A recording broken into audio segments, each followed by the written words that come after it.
ఏంటో అండి ఇంట్లో ఎన్ని వెరైటీస్ చేసినా రసం అయితే కంపల్సరీగా ఉండాలండి మా ఇంట్లో అయితే. మీ ఇంట్లో కూడా ఇలానేనా? మీ ఇంట్లో కూడా ఇలానే అయితే కామెంట్ సెక్షన్‌లో కామెంట్ అయితే చేసేయండి.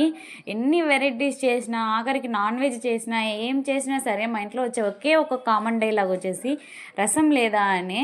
నేనైతే చాలా బాగా చేశానండి రసము. ముందు అంత బాగా అయితే రాదు. ఈ మధ్య అయితే బానే నేర్చుకున్నాను. మా పక్కింటి అక్క కొన్ని టిప్స్ చెప్పింది నాకు.